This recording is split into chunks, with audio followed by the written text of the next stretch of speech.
our joy.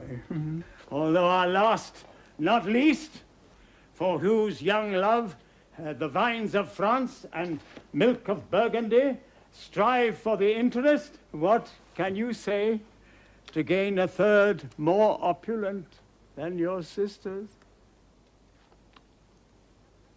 Speak. Nothing, my lord.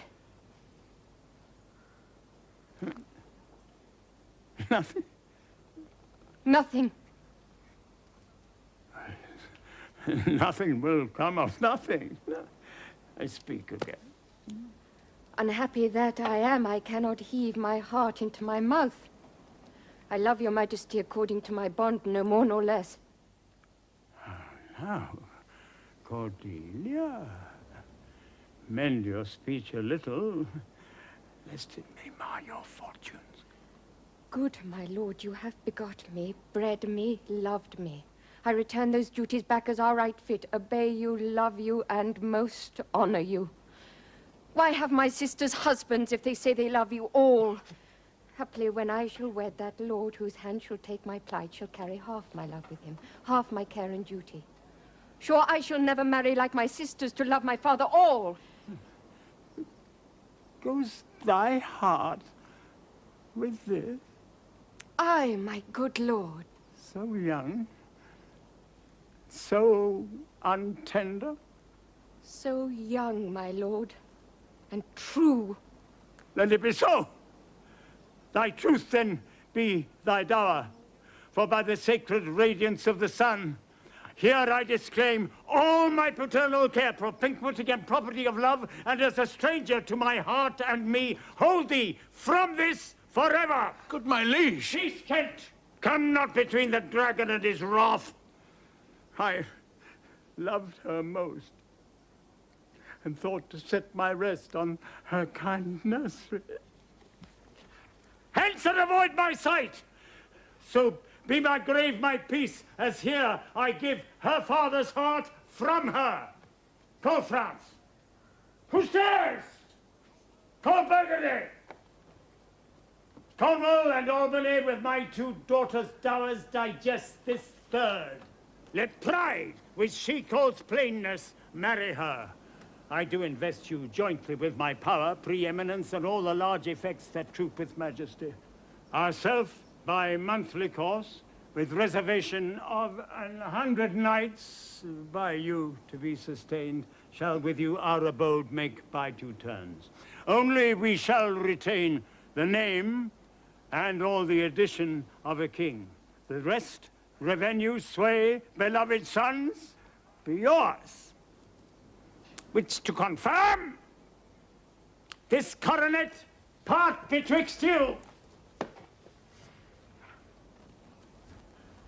Royal Lear, whom I have ever honored as my king. The bow is bent and drawn, make from the shaft. Let it fall, rather, though the fork invade the region of my heart.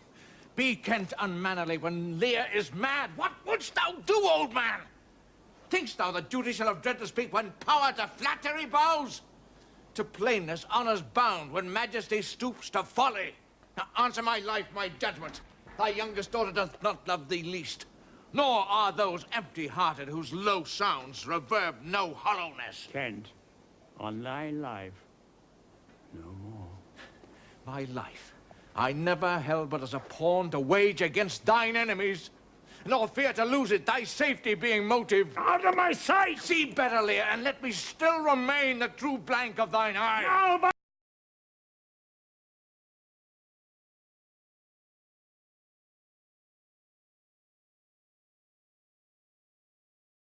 paternal care, propinquity and property of blood, and as a stranger to my heart and thee, hold thee from this forever. Good. Peace. Kent, come not between the dragon and his wrath. I loved her most. Hence, avoid my sight.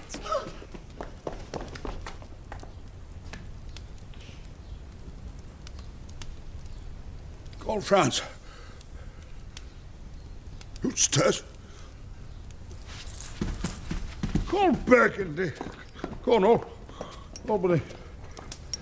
with my 2 daughters' dowers, digest the 3rd. Let pride, which she calls plainness, marry her.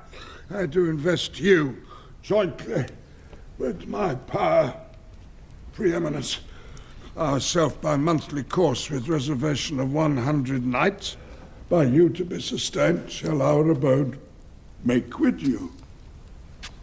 By due turn, only we shall retain the name and all the addition to a king.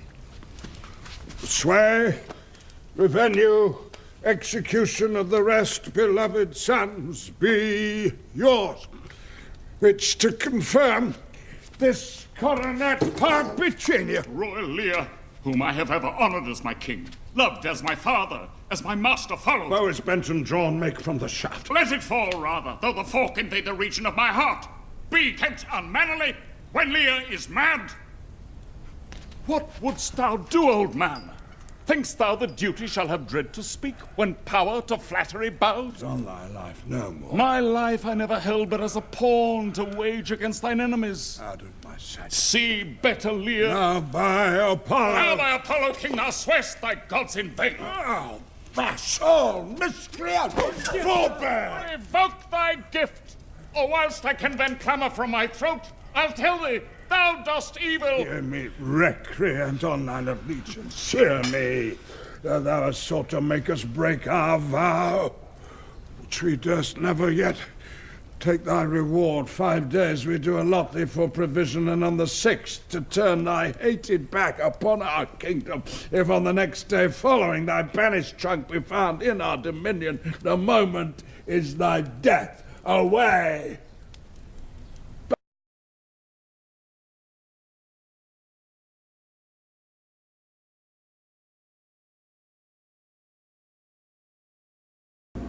The king is coming.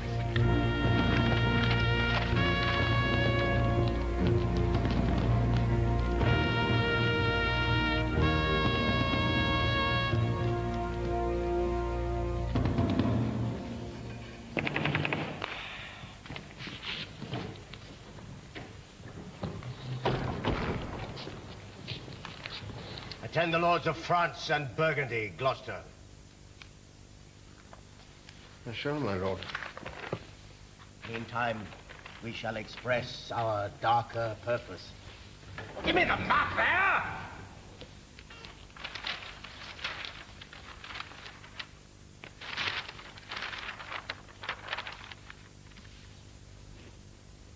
there! Know that we have divided in 3 our kingdom.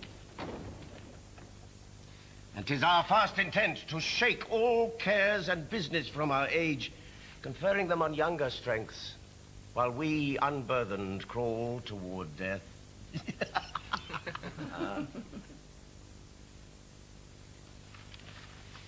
Our son of Cornwall, and you, our no less loving son of Albany, we have this hour a constant will to publish our daughter's several dowers. The future strife may be prevented now.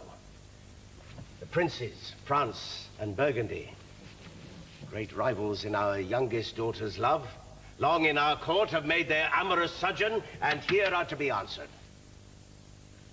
Tell me, my daughters, since now we will divest us both of rule, interest of territory, cares of state, which of you shall we say doth love us most?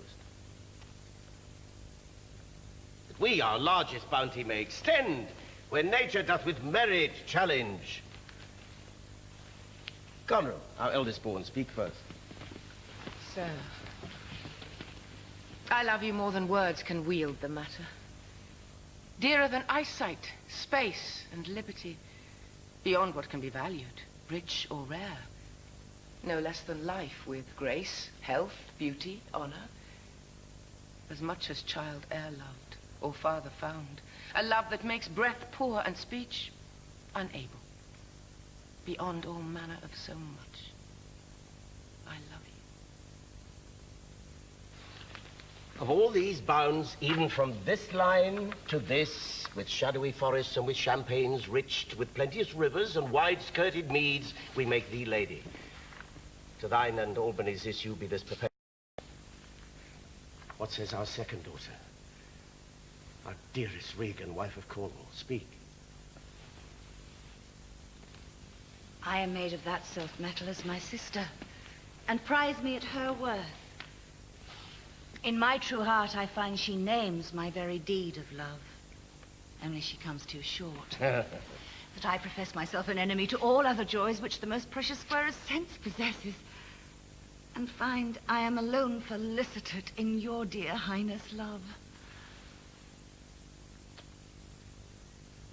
To thee and thine hereditary ever remain this ample third of our fair kingdom, no less in space, validity, and pleasure than that conferred on Goneril.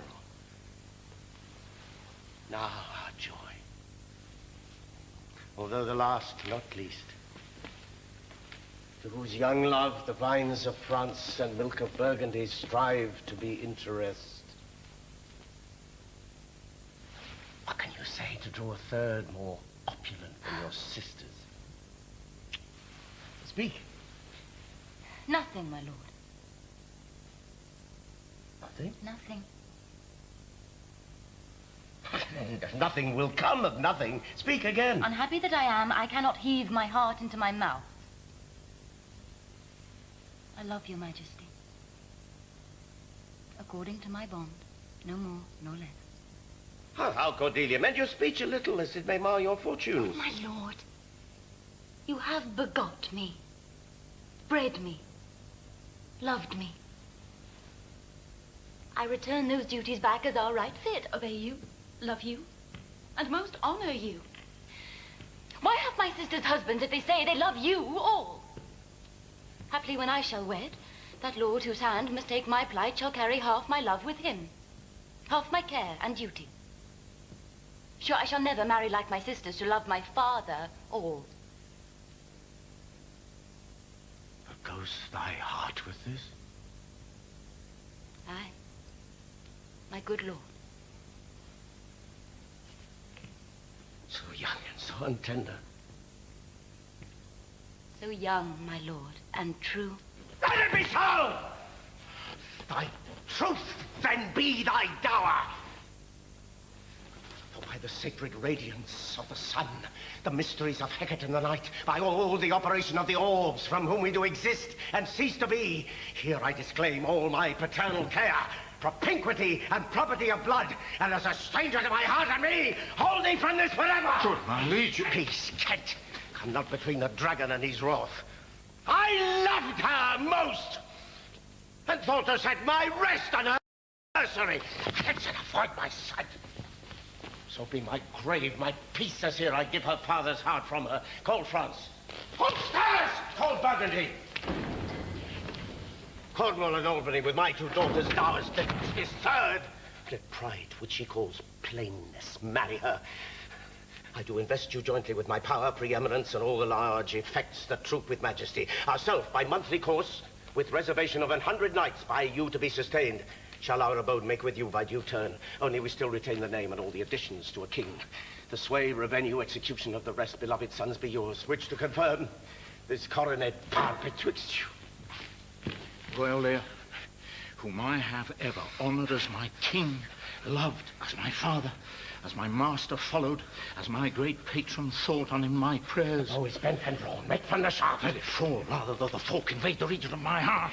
Be Kent unmannerly when Lear is mad. What wouldst thou do, old man? Think'st thou that duty shall have dread to speak when power to flattery bows? Kent, on thy life no more. My life I never held but as a pawn to wage against thine enemies, nor fear to lose it, thy safety being motive. Out Of my sight. See better, Lear, and let me still remain